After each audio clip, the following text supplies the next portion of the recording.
जो घर पे बैठे बोर हो रहे हैं उनको मैं बता दूं, अस्पताल में और भी ज्यादा बोर हो जाओगे और दीवार पे टंगी फोटो में तो हिल भी नहीं पाओगे।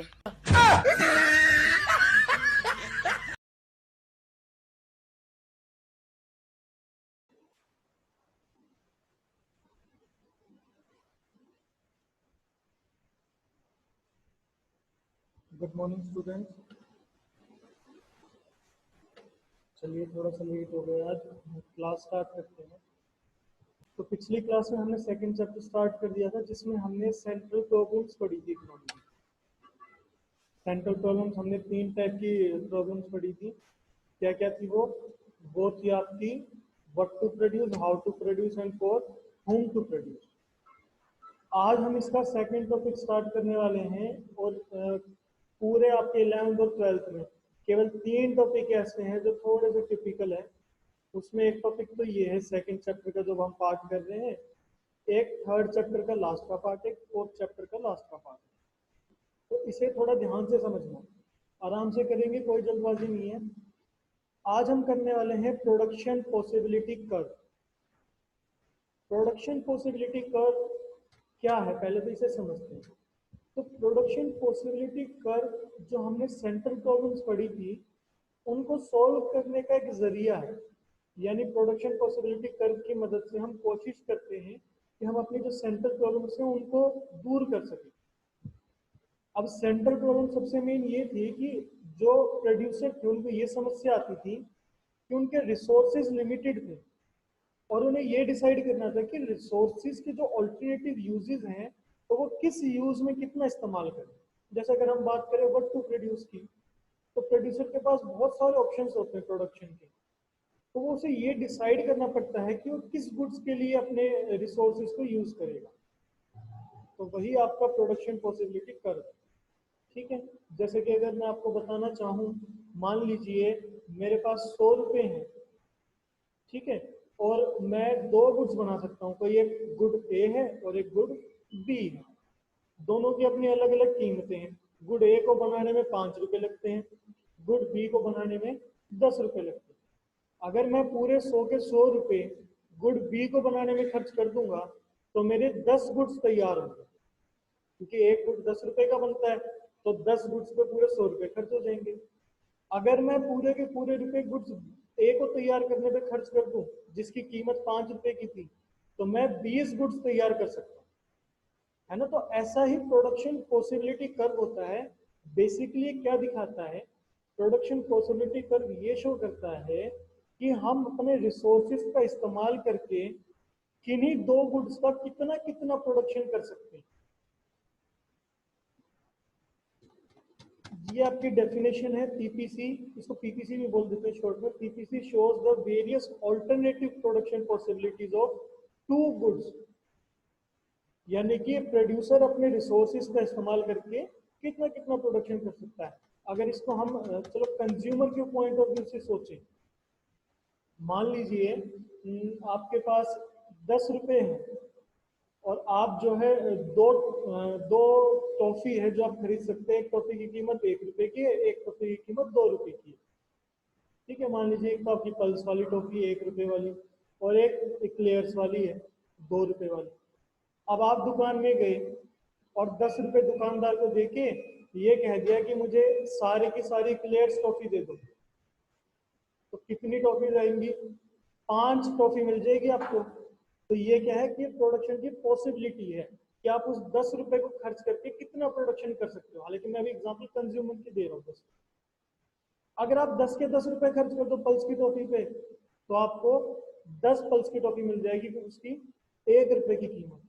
आप ऐसे भी कर सकते हो कि 6 रुपए तो पल्स की टॉफी पे खर्च कर दिए, तो 6 पल्स की टॉफी मिल गई, और 4 रुपए इक्लेयर्स की टॉफी पे खर्च कर दिए जिसकी 2 रुपए की कीमत थी, तो 2 इक्लेयर्स की मिल गई। तो बेसिकली प्रोडक्शन पॉसिबिलिटी कर्व यही दिखाता है कि जो प्रोड्यूसर है वो किसी भी 2 गुड्स का कितना कितना प्रोडक्शन कर सकता है अपने रिसोर्सेज को इस्तेमाल करके। ठीक है, ये टॉपिक थोड़ा सा टिपिकल है। मैं ये एक्सपेक्ट नहीं कर रहा हूँ कि मैं आपको जितना बचाना चाह रहा हूँ आप उसको 100% समझ में आ जाएगा। अगर आपको 60% भी समझ में आ रहा है तो आप ये मान के चले कि हमारी क्लास सक्सेसफुल चल रही है।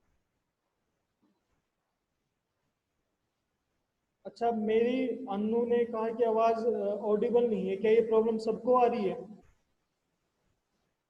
यस सर, बीच बीच में नहीं हो रही।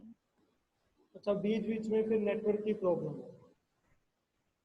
चलो कोई बात नहीं, अब तो जितना समझ में आ रहा है समझ लो, इसको एक बार दोबारा से फिर से कर लेंगे हम, जो अगली क्लास लगेगी एक बार स्टार्टिंग से फिर से समझ लेंगे इसको।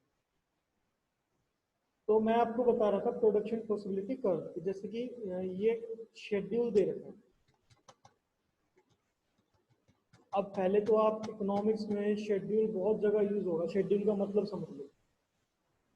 शेड्यूल का मतलब होता है जब हम किसी भी डाटा को या किसी भी इंफॉर्मेशन को टेबल के फॉर्म में प्रेजेंट करेंगे, एक टेबुलर फॉर्म में प्रेजेंट करते हैं, तो वो हमारा शेड्यूल कहलाता है। अब ये है प्रोडक्शन पॉसिबिलिटी शेड्यूल। इसका मतलब कितने पॉसिबल केसेस है प्रोडक्शन के, कितना कितना प्रोडक्शन कर सकते हैं, उसको एक टेबल के फॉर्म में शो कर देंगे तो वो कहला देगा प्रोडक्शन पॉसिबिलिटी शेड्यूल। अभी आपका एक शेड्यूल है, इसमें ये मान के चला है कि कोई एक फार्मर है, किसान है, उसके पास एक जमीन का टुकड़ा है। उस जमीन के टुकड़े का इस्तेमाल कर कर वो दो चीजों का प्रोडक्शन कर सकता है, या तो वो एप्पल का प्रोडक्शन कर सकता है या वीट का प्रोडक्शन कर सकता है। यानी कि उसके पास रिसोर्स क्या है, लिमिटेड है। क्या रिसोर्स है? एक जमीन का टुकड़ा। उस रिसोर्स के यूजेस कितने हैं? ऑल्टरनेटिव यूज हो गए, एप्पल का भी प्रोडक्शन कर सकता है, वीट का भी। अब अगर मान लो वो पूरी सारी जमीन पे सिर्फ और सिर्फ एप्पल का प्रोडक्शन करे, तो एप्पल का प्रोडक्शन तो होगा 100 यूनिट्स का, जैसे कि ये यहाँ पे दिख रहा है। और अगर सारी जमीन पे एप्पल का कर दिया तो वीट पे 0। चलिए अगर मान लीजिए सारी जमीन पे, अगर सारी जमीन पे वो सिर्फ और सिर्फ वीट का प्रोडक्शन करना चाह रहा है, सारी जमीन पे सिर्फ और सिर्फ वीट का प्रोडक्शन करना चाह रहा है, तो वीट का प्रोडक्शन तो हो जाएगा 40 यूनिट्स का। लेकिन अगर हमने सारी जमीन वीट के प्रोडक्शन पे यूज कर ली तो एप्पल का प्रोडक्शन कितना? 0। ठीक है। अब ये तो हमने एक्सट्रीम केसेस की बात कर ली, ये तो हमने बात कर ली एक्सट्रीम केसेस की। अब अगर हम बात करें, मान लो एक जमीन का टुकड़ा था, उसमें से छोटी सी जमीन के हिस्से पे तो वीट का प्रोडक्शन कर रहे हैं और बाकी की जमीन पे एप्पल का प्रोडक्शन कर रहे हैं, तो एप्पल का तो प्रोडक्शन हो गया 90 यूनिट्स का और वीट का 10 यूनिट्स का। फिर प्रोड्यूसर को ये एहसास हुआ कि मुझे वीट का प्रोडक्शन और ज्यादा करना चाहिए, तो उसने थोड़ी सी जमीन वीट के लिए और निकाली। तो जब वीट, जो जमीन पे एप्पल का प्रोडक्शन हो रहा था, अब थोड़ी सी जमीन वीट के लिए प्रोडक्शन के लिए ले ली, तो ऑब्वियसली बात है वीट का प्रोडक्शन बढ़ेगा। और जिस जमीन पे पहले एप्पल का हो रहा था अब उस पे वीट का कर रहे हैं, तो एप्पल का प्रोडक्शन कम हो जाएगा। तो बेसिकली ये 5 केसेस हैं कि प्रोड्यूसर अपनी जमीन का इस्तेमाल इन दो गुड्स के प्रोडक्शन के लिए कैसे कर सकता है। उसके पास 5 पॉसिबल केसेस हैं। अब उसकी मर्जी है कि वो 5 में से कोई भी केस अपना ले। प्रोड्यूसर अगर चाहे तो सिर्फ और सिर्फ एप्पल का प्रोडक्शन कर दे तो वो केस ए का इस्तेमाल करेगा। अगर वो चाहता है कि मैं थोड़ा सा वीट का भी प्रोडक्शन करूँ तो केस बी का। वो दोनों का थोड़ा सा लगभग बराबर करना चाहता है तो केस डी का प्रोडक्शन करेगा, अदरवाइज केस ई का प्रोडक्शन करेगा। ठीक है, तो ये हमारे केसेस हैं जो प्रोड्यूसर के पास ऑप्शन होते हैं कि वो किन किन चीजों को कितना कितना प्रोडक्शन कर सकता है। अब अगर इसी चीज को हम ग्राफ के फॉर्म में प्रेजेंट करते हैं तो वो कहलाता है प्रोडक्शन पॉसिबिलिटी कर्व। जो आपकी डेफिनेशन दे रखी है, PPC is the graphical representation of production possibility schedule. या तो आप सीधी इतनी डेफिनेशन लिख दो कि जो हमने प्रोडक्शन पॉसिबिलिटी शेड्यूल पढ़ा है उसको जब ग्राफ के फॉर्म में शो कर देंगे तो वो पीपीसी कहलाता है। या फिर जब हम कोई ग्राफ बना दे, कोई कर्व बना दे जो कि ये दिखाए कि प्रोड्यूसर अपने रिसोर्सेज के इस्तेमाल से किन्हीं भी दो गुड्स का कितना कितना प्रोडक्शन कर सकता है, वो हमारा पीपीसी कहलाता है। तो बेसिक मतलब आप केवल प्रोडक्शन पॉसिबिलिटी कर्व का ये समझे कि प्रोड्यूसर के पास जितने भी ऑप्शंस अवेलेबल हैं प्रोडक्शन के, वो सारे ऑप्शंस पीपीसी दिखा देता है। अब अगर हम बात करें ये सेंट्रल प्रॉब्लम्स को कैसे दूर कर रहे हैं, तो सेंट्रल प्रॉब्लम की समस्या यही तो है कि प्रोड्यूसर के पास ये समस्या है कि वो अपने रिसोर्सेज को किस प्रकार इस्तेमाल करे। तो यहाँ पे पीपीसी उसको अलग अलग ऑप्शन प्रोवाइड करा रहा है। अब हालांकि चॉइस प्रोड्यूसर की है, वो कैसे प्रोडक्शन करना चाह रहे हैं, लेकिन उसको ऑप्शंस अवेलेबल करवा दिए। अब अगर हम इसी शेड्यूल को ग्राफ के फॉर्म में प्रेजेंट करें, देखो हम पढ़ रहे हैं माइक्रो इकोनॉमिक्स, और माइक्रो इकोनॉमिक्स में ग्राफ बहुत ज्यादा आएंगे, ज्यादा मुश्किल ग्राफ नहीं है। जब भी हम पढ़ेंगे मैं पूरे लॉजिक के साथ बताऊंगा कि क्या चीजें कैसे हो रही, समझ में आपको आएगा। अब इसी शेड्यूल को, ये हमारा ग्राफ है, इसमें प्रेजेंट करना है, ठीक है। तो एक आपका वाई एक्सिस है, एक एक्स एक्सिस है।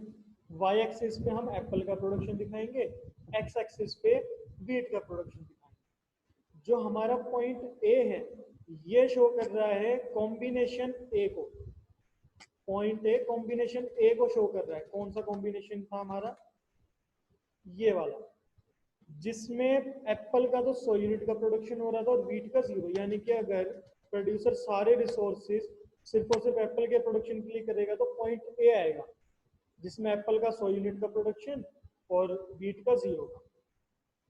अगर वो एप्पल का थोड़ा सा प्रोडक्शन कम करके व्हीट का बढ़ाएगा तो पॉइंट बी आ जाएगा, जिसमें 90 और 10 का कॉम्बिनेशन था, यानी 90 यूनिट्स एप्पल की और 10 यूनिट्स व्हीट की। फिर पॉइंट सी था, पॉइंट डी था, और पॉइंट ई था हमारा एक्सट्रीम केस, जिसमें सारा का सारा व्हीट का प्रोडक्शन था और हमारे एप्पल का प्रोडक्शन था 0। तो बेसिकली ग्राफ के फॉर्म में शो करते हैं, तो ये हमारा पीपीसी कहलाता है। अब आप जब भी पीपीसी बनाओगे तो उसकी शेप दो किस्म की बनेगी। एक तो वो होगी डाउनवर्ड स्लोपिंग।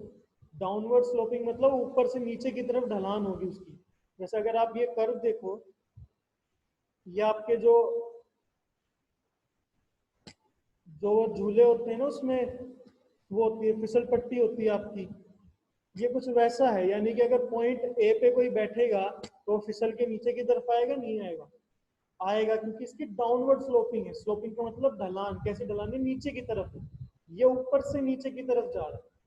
तो पीपीसी की एक पॉइंट तो ये है कि ये डाउनवर्ड स्लोपिंग होता है। दूसरी चीज ये होती है कि ये कॉनकेव टू दी ओरिजिन होता है। अब आपने 9th 10th में फिजिक्स में पढ़ा होगा, कॉनकेव कॉन्वेक्स लेंसेज में पढ़ा होगा। तो ये शेप कॉनकेव है, तो इसकी कॉनकेव शेप होती है और डाउनवर्ड स्लोपिंग होती है। क्यों होती है वो हम अगली क्लास में पढ़ेंगे, तब आपको और अच्छे से समझ में आ जाएगा। फिर आपको ये याद करने की ये डाउनवर्ड स्लोपिंग और कॉनकेव होता है, क्योंकि जब रीजन बताएंगे ना तब आपको अपने आप समझ में आएगा कि ऐसा क्यों है। चलिए, इसके बाद अगर हम बात करें, ये तो हो गया हमारा टीपीसी कर्व, ये इस किस्म से बनेगा, ठीक है। अब मैंने आपको शायद पहले भी बताया था, इकोनॉमिक्स जो है ना वो अजम्पशंस के ऊपर बेस्ड होती है। अजम्पशंस का मतलब होता है मान्यताएं। मान्यताएं मतलब मैंने आपको बताया था कि एक ऐसा सब्जेक्ट है जो सिचुएशन के हिसाब से चेंज होता रहता है।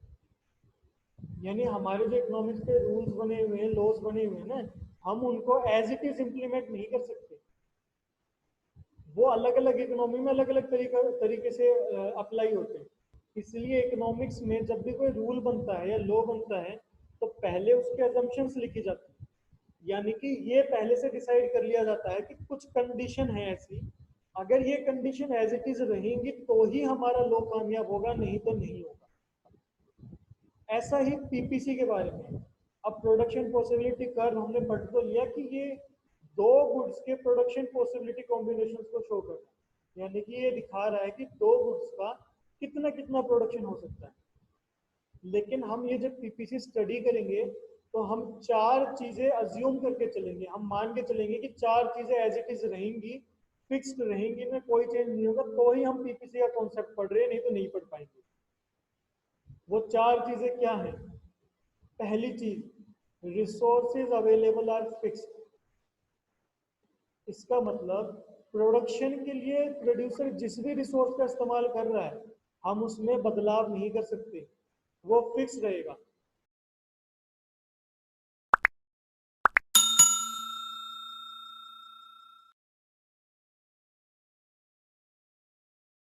बच्चों बताओ कौन सा प्लैनेट सूरज के सबसे करीब है? सबसे करीब बताओ जल्दी। बता रही हूँ ना, मरक्यूरी है। बिल्कुल सही जवाब, मर्क्यूरी है। जैसे कि हमने अभी जो ऊपर शेड्यूल और ग्राफ देखा था उसमें हमने एग्जांपल ली थी एक जमीन के टुकड़े की, तो वो जमीन का टुकड़ा है ना वो आपका फिक्स्ड रहेगा। तो अगर मान लो मैं एक जमीन का टुकड़ा और ले लूं, जैसे कि एक बार मैं दोबारा शेड्यूल पे लेके चलूं आपको, देखो अगर आप देखो तो कॉम्बिनेशन ए से जब बी पे गए हैं तो एप्पल का प्रोडक्शन तो कम हुआ है और वीट का प्रोडक्शन बढ़ा है। इसके पीछे क्या रीजन है? इसके पीछे रीजन ये है कि जमीन का टुकड़ा तो उतना ही है, अगर हमें वीट का प्रोडक्शन बढ़ाना है तो ऑब्वियस सी बात है एप्पल का कम करना पड़ेगा।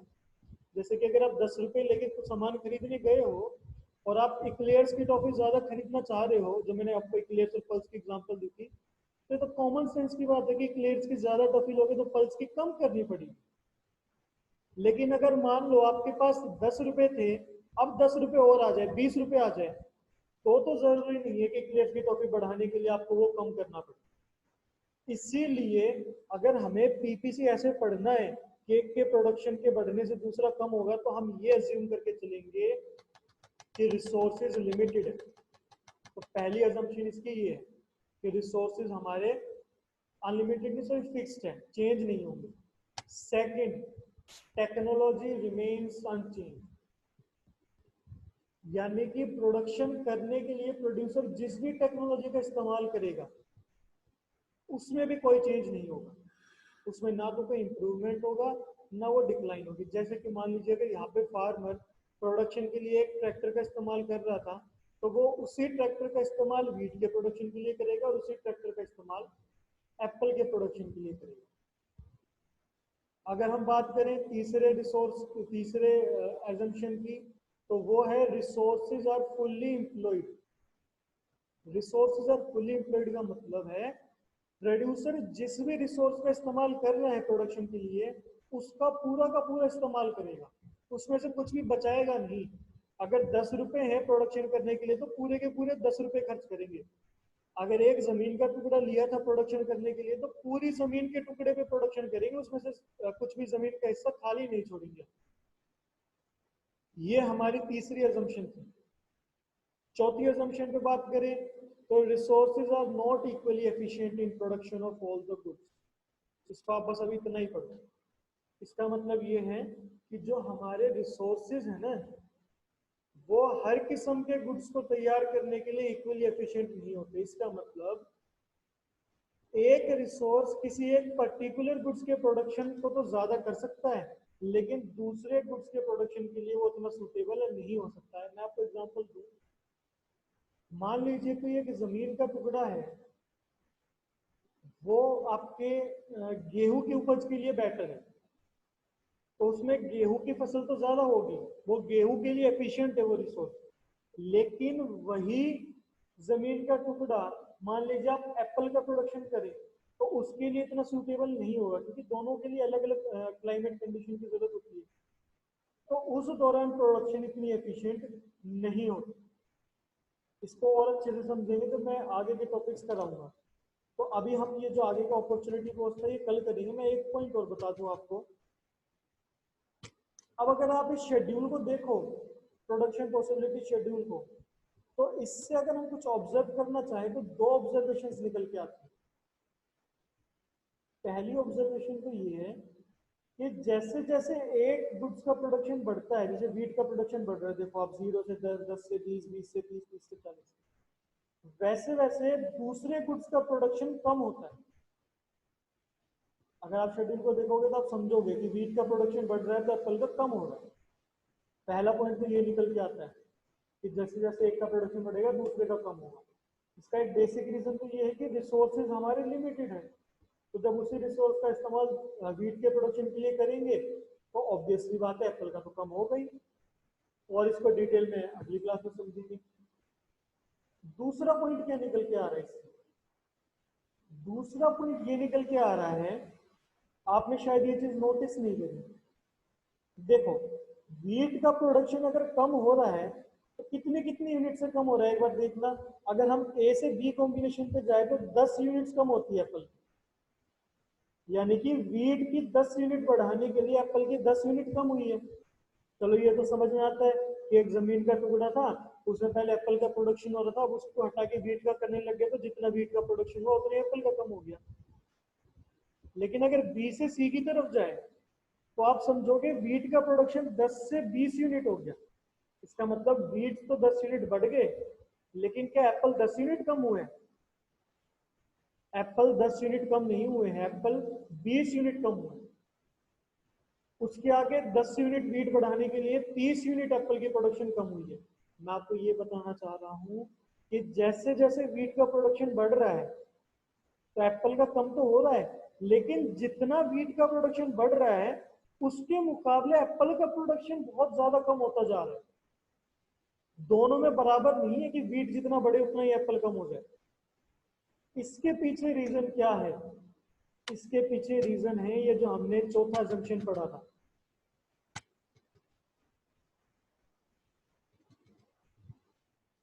चौथा जंक्शन क्या था? Resources are not equally efficient. अब मैं आपको एग्जांपल देता हूं।